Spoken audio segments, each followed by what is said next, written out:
Joe Biden is not going to be the nominee, I would make any bets about that. The party that gets rid of their 80-year-old candidate is the party that's going to win. Who do you think will be the Democratic nominee? Well, I've said there's going to be a female president of the United States. It will either be me or it will be Kamala Harris. And if Donald Trump is the nominee, mark my words, we will see a President Kamala Harris. Donald Trump has my strong endorsement, period. You don't have to agree with Trump 100% of the time to vote for him. Well, there was a change. Joining us tonight to talk about the presidential campaign, the situation in the Middle East, former presidential candidate, U.S. Ambassador to the United Nations, South Carolina Governor Nikki Haley. Governor, thanks for being here. No, it's great to be with you. You know, when you talk to somebody about that evolution, obviously you're running for president in one and you're endorsing the former president at the RNC in another. How do you explain that, and where do you see it right now? Well, if I thought Donald Trump and Joe Biden were the best candidates, I wouldn't have run. I ran because I thought I could do a better job. I ran because I really cared about the next generation, what was going to happen, and all of the issues that I talked about on the campaign trail. But we are where we are. I am a voter, too. I have to make a choice. And when I look at the issues and I look at the differences between the two candidates we've been given, there's no question that I want to see Donald Trump win this election, because we can't have a Kamala Harris and Tim Walz. I mean, all you have to do is look at what Kamala Harris has said. She doesn't think illegal immigrants are illegal. She thinks that we should give them free education, free place to live, free health care. Tim Walz thinks socialism is neighborly, and he's gone a step further and thinks we should give them free tuition. They want to raise taxes. You look at everything that's happened with our economy already. We can't afford that. More than anything, from a national security perspective, you can't go to Kamala Harris and Tim Walz, who have not had the foreign policy experience, and the experience they do have is that they want to expand the Iran deal and give more money to a terrorist organization that says death to America. There's a lot of differences there. We are where we are. And right now, for me, for my family, for those that I love, and as a voter, I think we need to hope that Donald Trump wins this election. Yeah, a couple of recent polls have shown this bump, this enthusiasm that this new ticket has received. Reuters has registered voters at 49-47. With Harris leading, and among young voters, a big shift going that way. NPR, PBS, Marist has it 51-48, and with suburban women, Harris leading significantly. Will you go out and campaign for the former president? Well, I think the first thing you need to ask is, you know, I said that early on, I said a vote for Joe Biden is a vote for Kamala Harris.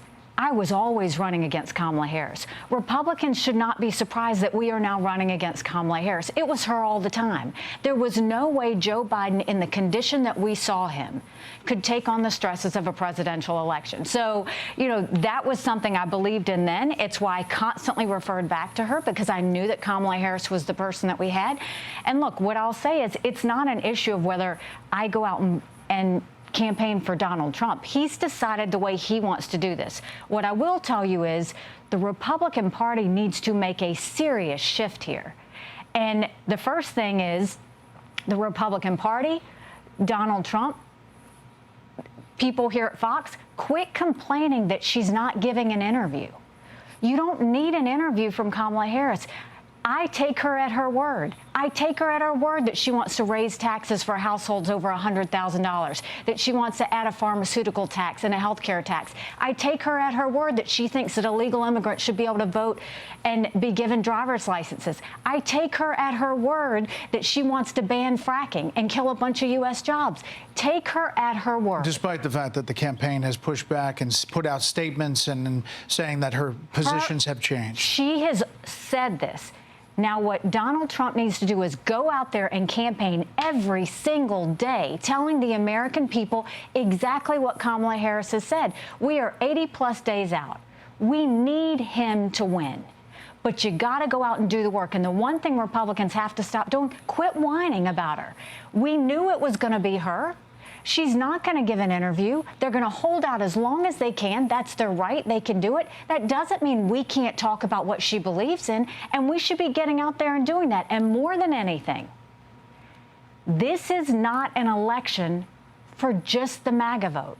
Trust me, Donald Trump has that. Republicans need to be fighting for suburban women, for college-educated, for independents, for moderate Republicans and conservative Democrats. They want to be asked for that. The Republican Party needs to go out for them. Talk to them. Talk to them about the fact that Americans, the average American homeowner is now 49 years old. And do you think that's not happening now? Do you think that this campaign is floundering on that point? I want this campaign to win. But the campaign is not going to win talking about crowd sizes. It's not going to win talking about what race Kamala Harris is. It's not going to win talking about whether she's dumb. It's not. You can't win on those things. The American people are smart. Treat them like they're smart. Do you think the campaign is missing the mark on those things? I think the campaign needs to focus. That's the main thing. Look, this is a winnable election, but you need to focus. Who is your target market? Your target market is suburban women, college-educated, independents, and conservative Democrats. That's your target market. The target issues are the economy, the fact that Kamala wants to raise taxes, the fact that she's taken money from those that didn't go to college and has given it to those that did, the fact that when Afghanistan fell, the fact that when they lifted sanctions on Iran, the fact that when they, actually said that they would help Israel and then pulled back. Where was Kamala when that happened? She was sitting right next to Joe Biden in the Situation Room. This administration is Kamala Harris's administration. Everything that has happened is hers. So define her on that way. Talk about those issues. Talk about how dangerous it is to expand the Iran deal and get back in it. Talk about how dangerous it would be to do an arms embargo on Israel. Talk about how dangerous it was that Afghanistan fell.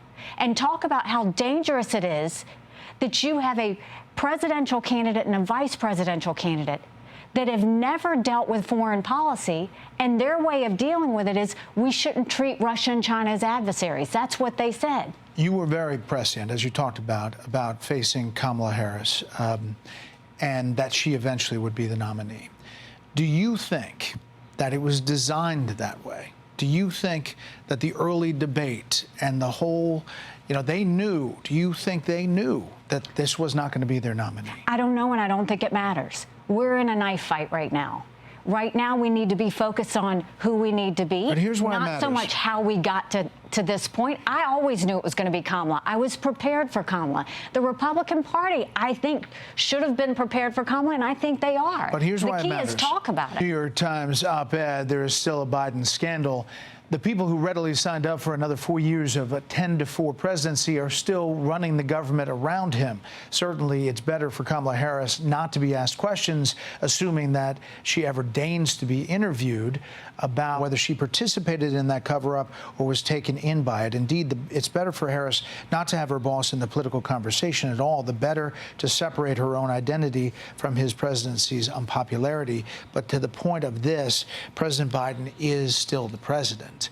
And there are real questions about, on at least the Republican side, about his capacity to be president. Do you have those same questions about him as president right now? From the very beginning. It's the reason why I said we should have mental competency tests. That wasn't just a campaign slogan or a joke. I was very serious about the fact that we needed mental competency tests for anyone over the age of 75. I think we could do them for anybody over 50. But we have these issues. When you've got the leader of the most important country in the world, and you saw the press conferences, and you saw the shuffling, and you saw his inability to keep on a conversation, we knew that she was going to step in. It wasn't if, it was when. Now we're at the when. So now we're 80-plus days to make sure that there is not a President Kamala Harris. And the way to do that is let's focus, let's get to work, and they need to be out there talking about the issues that 20% care about. If former President Trump follows your advice and really hits those different demographics and wins this election, and he asks you to serve in his administration, will you?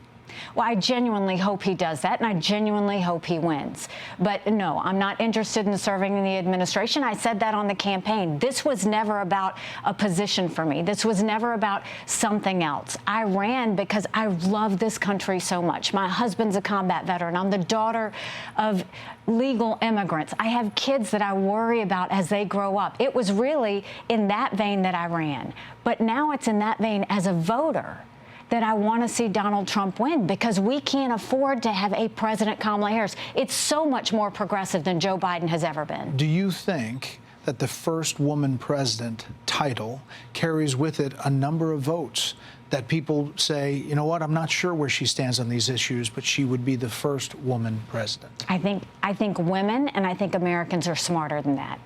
I think what they want is someone who's going to care about them. They want someone who's focused. They want someone who's going to talk about the status of education right now in this country and that our kids are getting dumber, not smarter. They want someone to talk about home ownership and how hard it is to own a home. They want someone to talk about the fact that prices have gone up 19%. And they can't do anything about it. They want someone to talk about how we're going to prevent war. Is Donald Trump that someone? He can be, and I want him to be. But he's not now. You don't need to be talking about crowd sizes. You don't need to be going on rants about her not doing an interview. You don't need to talk about, things that don't matter. It's not about her. It's about the American people. Talk to them and let them know you need their vote. Don't assume people are going to bend a knee. That is not that 20%.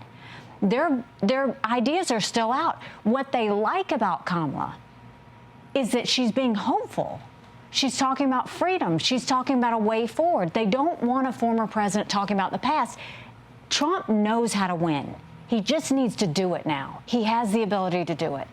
Governor, there's someone inside the Trump campaign, and maybe the former president himself, who's watching this interview saying, wow, she's really good.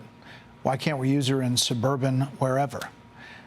If he called and said, could you go here to campaign for me, would you do it? I mean, he's welcome to call. I have talked to him. He's welcome to do that. They are doing what they think is best, and that is his right to run the campaign he wants to run. He's chosen that. All I'm saying is, I want to see them focus, and I want to see them win. We have too much at stake. We have to win this election. And I genuinely hope that he will go out to the 20% of people that are going to decide this election and say, you know what, I need your vote, and I'm going to fight hard to do it, and these are the issues I'm going to fight on. Governor Haley, Ambassador Haley, thank you very much for the time. It's always fun. Hey, Sean Hannity here. Hey, click here to subscribe to Fox News YouTube page and catch our hottest interviews and most compelling analysis. You will not get it anywhere else.